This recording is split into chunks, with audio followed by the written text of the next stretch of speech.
സ്നേഹബഹുമാനപ്പെട്ട തൂങ്കുഴി പിതാവേ, അങ്ങയുടെ ഏറെ നാളത്തെ പ്രാർത്ഥനയുടെയും ധ്യാനത്തിൻ്റെയും ഫലമായ പാലിയൂർ മഹാതീർത്ഥാടനത്തിന് ഇന്ന് 29 വയസ്സായിരിക്കുന്നു.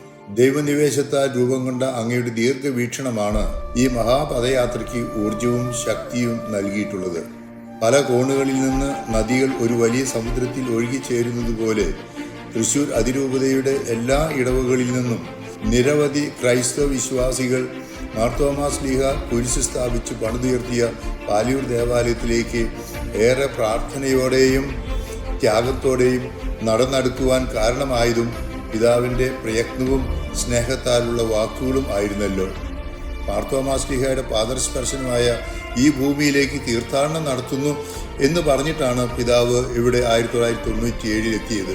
ആ ചൈതന്യത്തിൽ തന്നെയാണ് 1998 പിതാവ് പാലിയൂർ മഹാതീർത്ഥാടനത്തിന് ആരംഭം കുറിച്ചത്.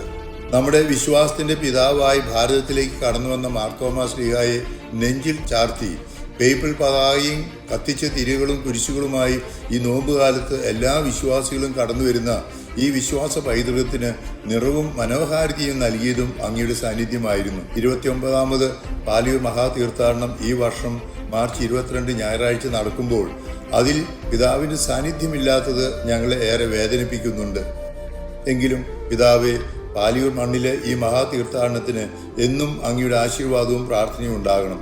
ചരിത്രമുറങ്ങുന്ന ഈ പുണ്യഭൂമിയെ ഇത്രയും കാലം കാത്തു സൂക്ഷിച്ചതിന് ഒത്തിരി നന്ദി. പിതാവിൻ്റെ നല്ല മനസ്സിനും നന്ദി.